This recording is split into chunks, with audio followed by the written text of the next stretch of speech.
Mano Menezes, boa tarde, alegria imensa te receber aqui no estúdio, no Mundo Colorado, para todo esse mundo de audiência dos corações colorados espalhados pelo planeta Bola. Boa tarde, prazer estar aqui, sempre bom falar de futebol e falar diretamente com o torcedor colorado, melhor ainda.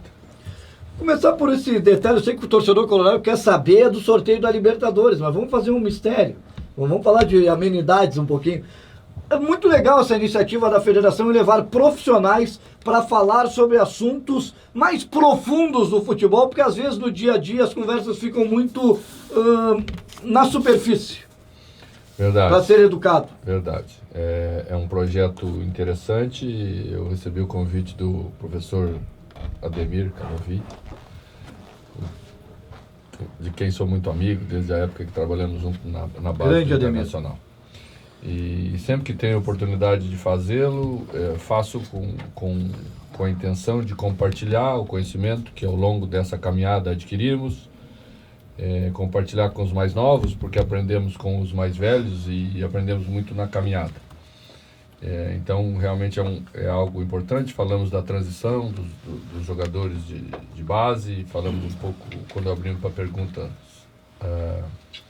falamos de assuntos mais abertos, mas sempre eu acho que a gente deve aprender com quem é do ramo, e se tem nessas oportunidades, algo que numa entrevista hoje quase não se tem mais, que é falar mais profundamente sobre um tema, você poder contrapor ideias, ouvir dos outros o que eles pensam, porque todos ali também trabalhavam e trabalham com categoria de base.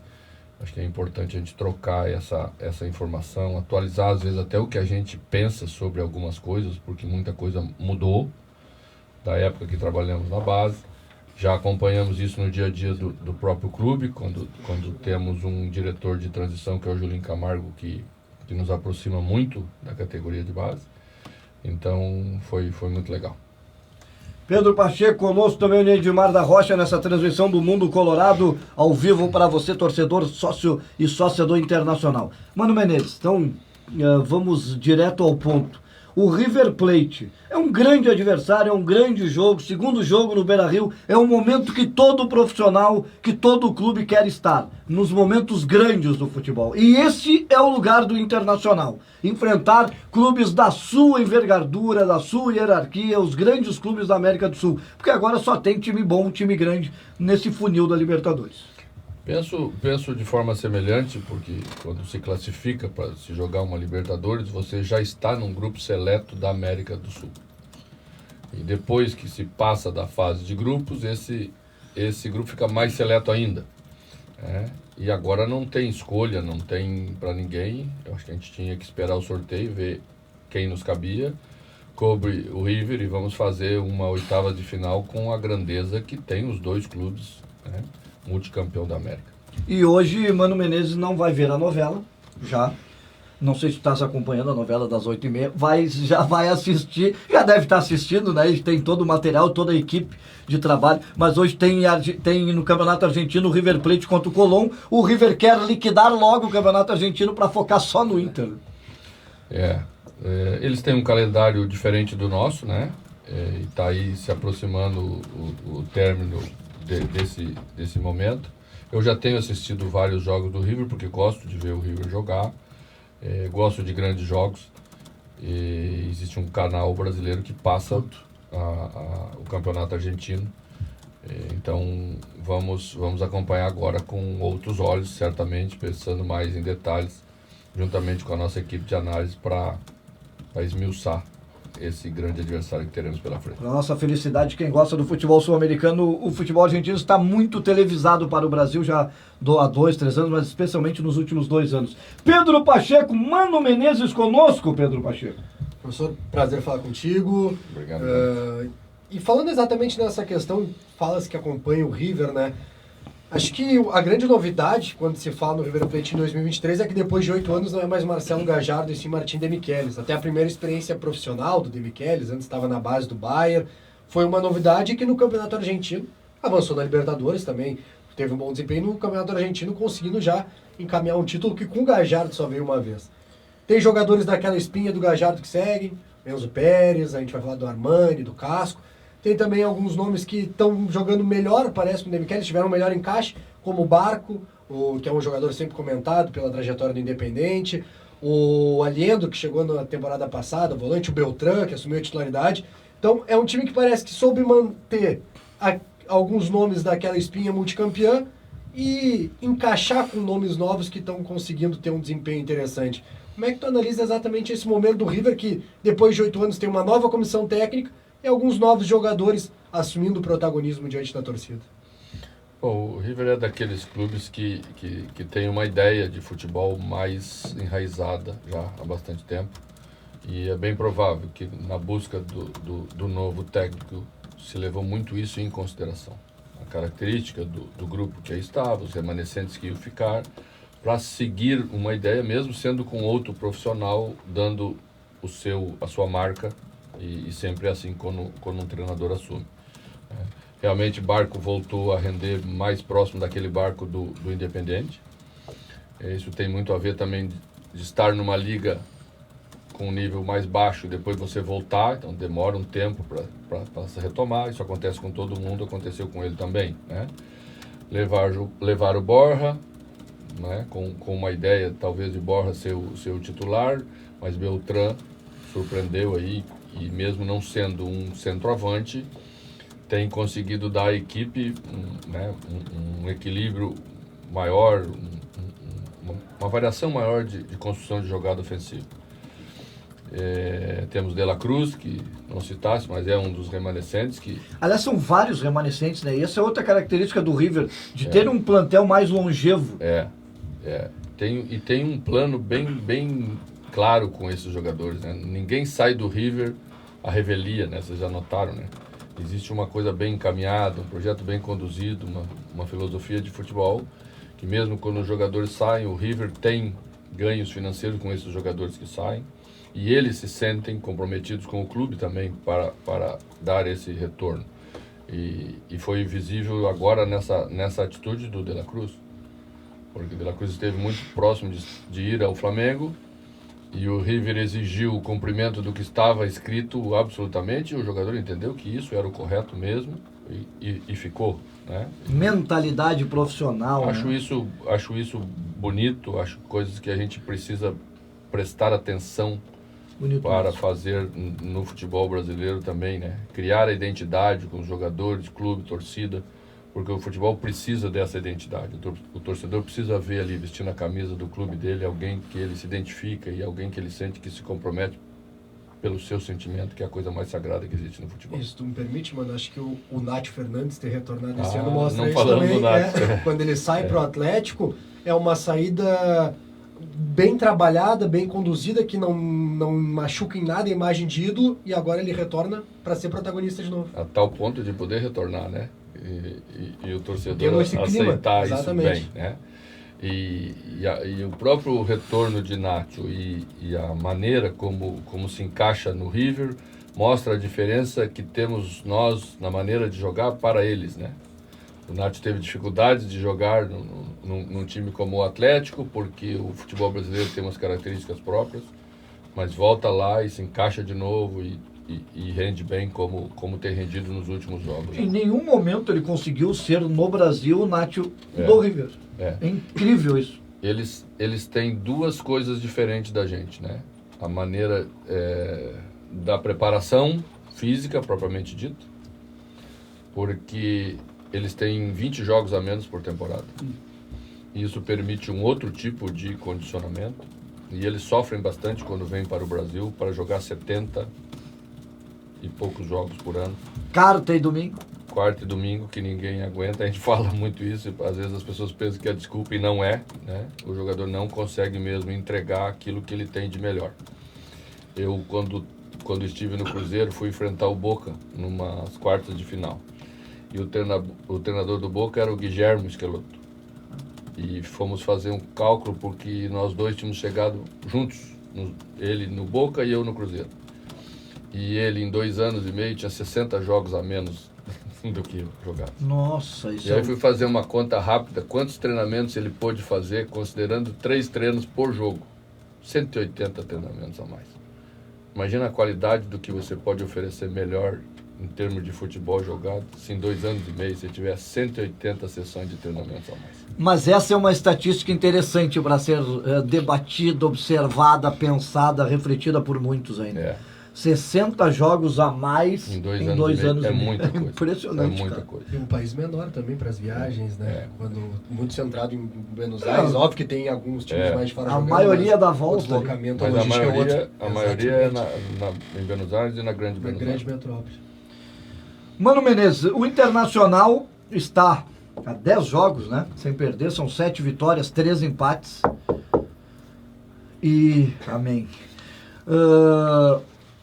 E aí entra aquela questão, né? E tu falaste sobre isso, creio que na última ou na penúltima entrevista coletiva. Que às vezes, quando o rendimento é bom, se cobra o resultado. Quando o resultado é bom, se cobra o rendimento.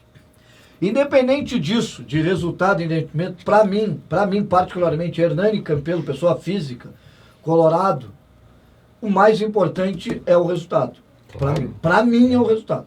Para todo mundo é o mais importante o resultado. Isso só não é tratado dessa forma quando a gente quer tirar a virtude do resultado. Quando você quer falar de outras coisas, quando você quer tirar do contexto. Aí começa a levar só para o rendimento. Né? Não existe rendimento sem resultado que sirva para o torcedor. E se tu entrevistar o torcedor, ele vai te dizer isso. Eu gosto que a equipe jogue bem, o treinador também gosta que a equipe jogue bem. Nós trabalhamos para a equipe jogue bem.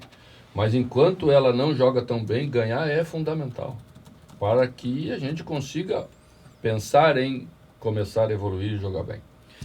Nessa questão, né, do resultado, é o melhor momento do Inter neste ano.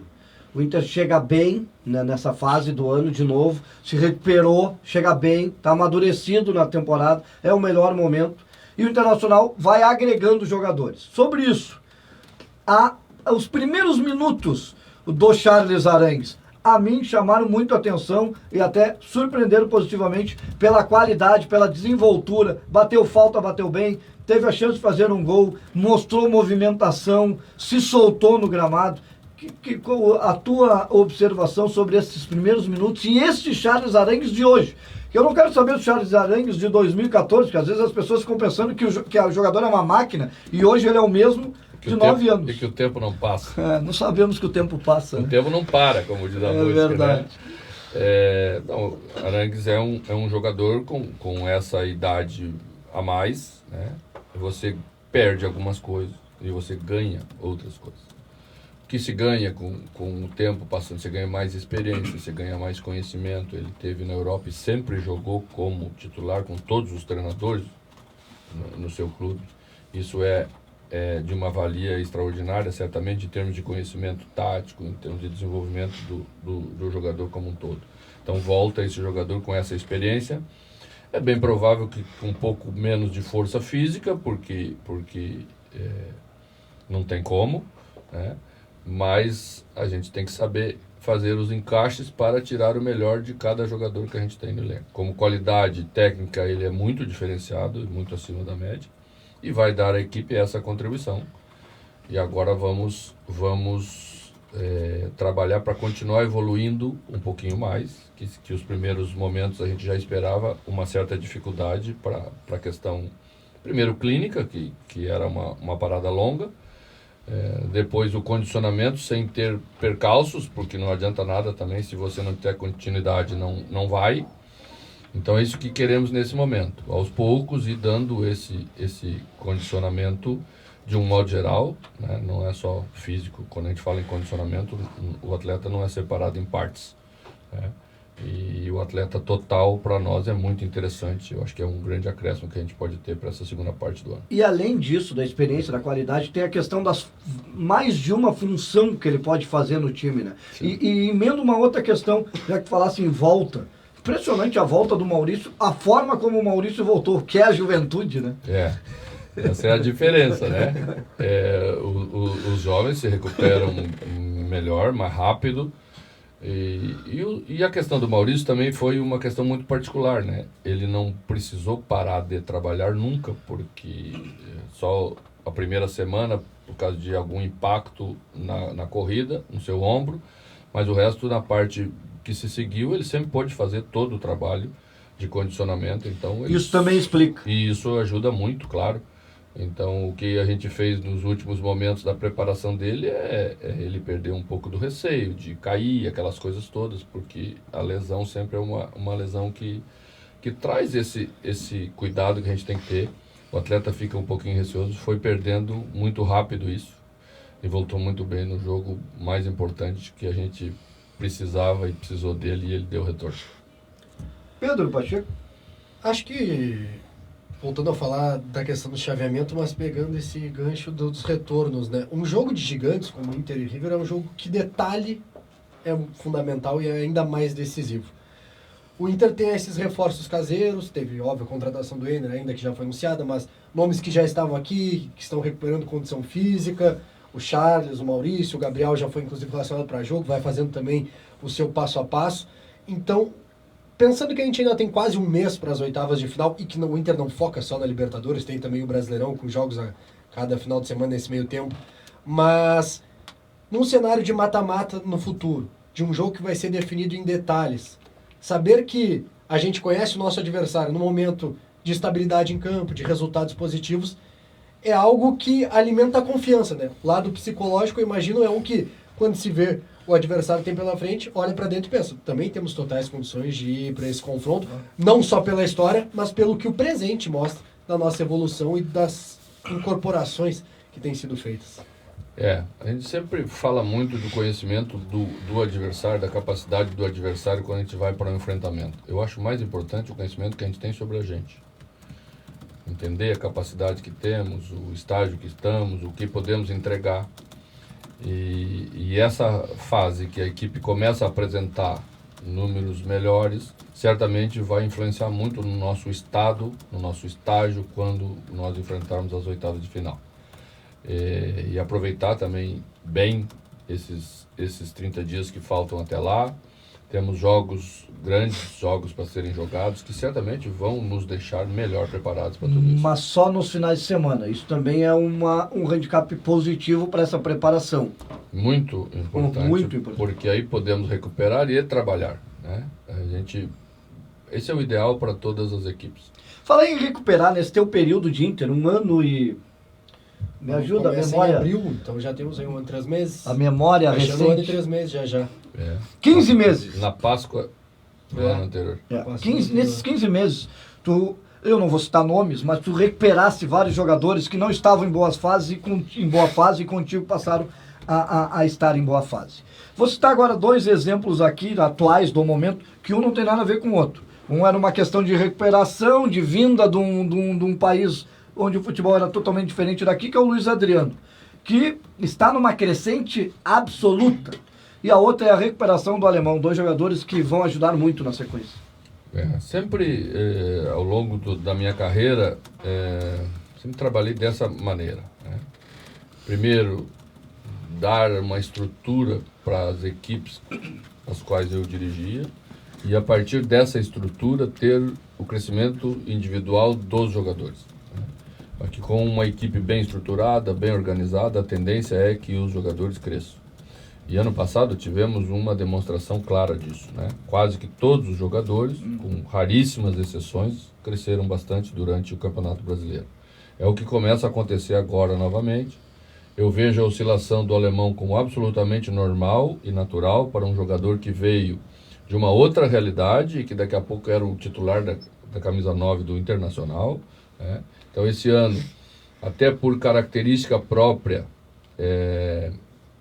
eu penso que agora ele se aproxima em termos de condicionamento do que precisa para um jogador forte, mais pesado. Precisa ter muita força para mover um jogador assim, tem que ter explosão, e ele volta a ter essa explosão. E ele mostrou isso Um pouquinho de força demais, esqueceu de bater cruzado, porque aumentaria bastante a chance da gente fazer o nosso gol. E ele volta a ser esse jogador, tem feito isso todos os dias no treinamento, não é uma coisa que aconteceu de forma aleatória no jogo contra o América ou contra o Cruzeiro.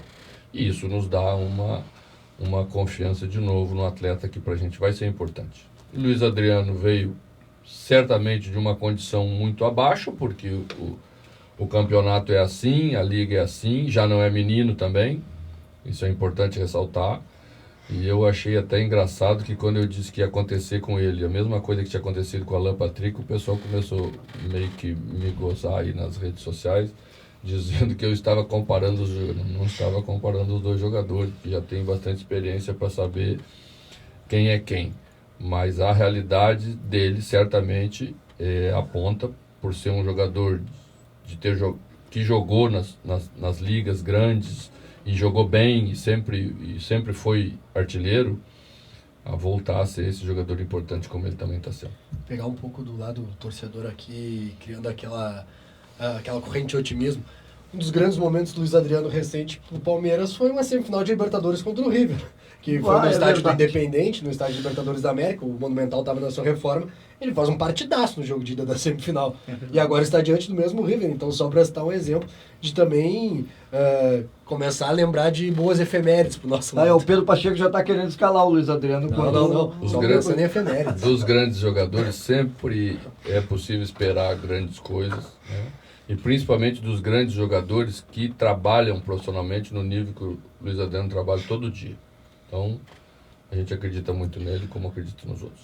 Sem querer escalar, eu até imagino a tua resposta, mas eu vou perguntar. Podem jogar juntos Ener Valencia e Luiz Adriano? Podem. Um time pode ser armado de várias maneiras. Eu falo sempre isso, mas o mais importante é saber como o time vai se comportar com os dois. Nós temos também por trás desses dois um jogador que tem sido o melhor jogador da equipe nesses tempos, que é Alan Patrick. Então já são 3, né? E só tem 11 vagas nesse negócio. E aí tem que ter os dois que voltam, né? Pois é.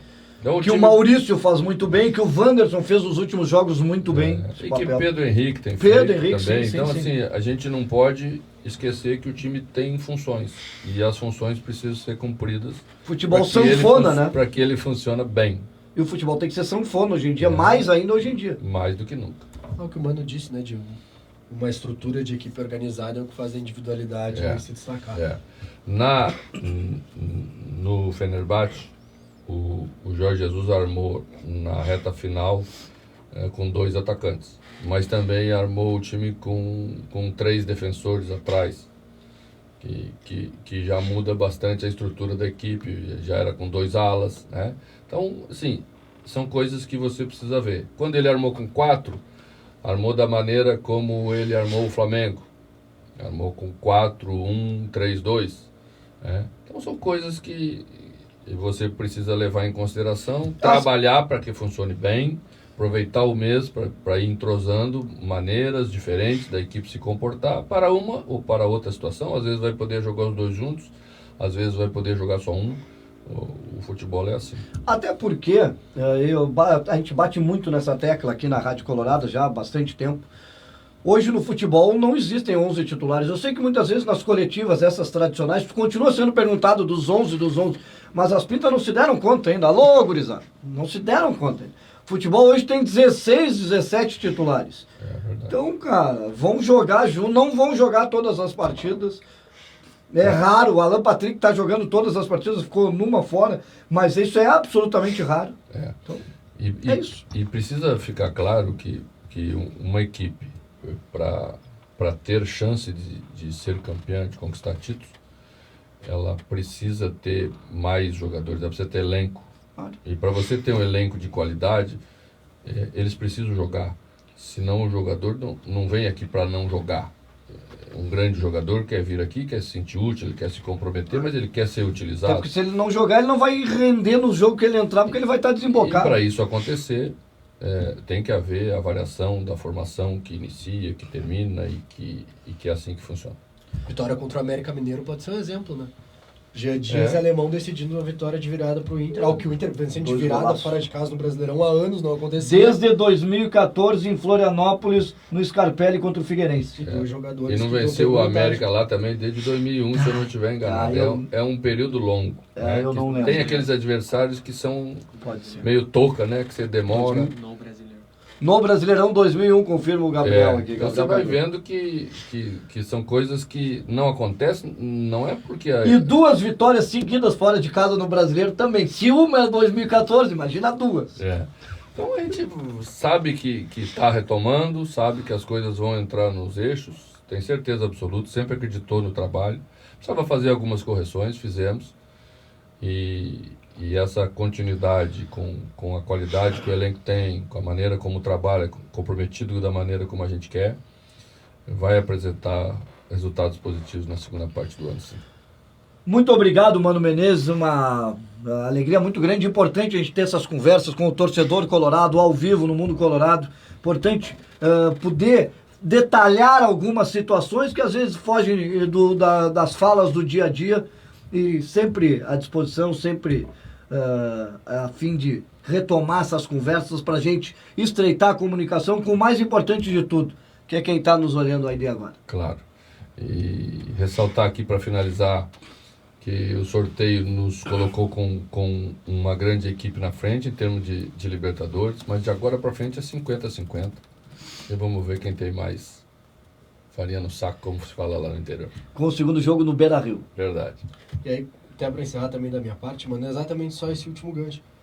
O jogo de ida vai ser no maior estádio da América do Sul hoje, o River ampliou o Monumental, enfim, e depois a volta no Beira-Rio. 2 grandes palcos, 2 grandes times, e assim como foi, por exemplo, no jogo contra o Medellín e tantos outros, hoje a gente completa um ano daquela virada em cima do Colo-Colo, né? Dia 5 de julho de 2022. O apoio da torcida é um desses outros detalhes que faz toda a diferença no confronto dessa envergadura. Claro, a gente tem procurado falar bastante sobre isso, acho que ganhamos mais autoridade para voltar a pedir, né, o nosso torcedor ao lado da equipe. Os resultados dão essa autoridade, o torcedor se sente de novo, né, motivado para ir ao estádio no número maior, e nós vamos precisar, e nesses jogos grandes o torcedor sabe que ele tem uma parcela fundamental naquilo que a equipe pode conquistar. Um abraço, tudo de bom para vocês, um abraço para o torcedor colorado. E Dali Colorado, Dali Inter.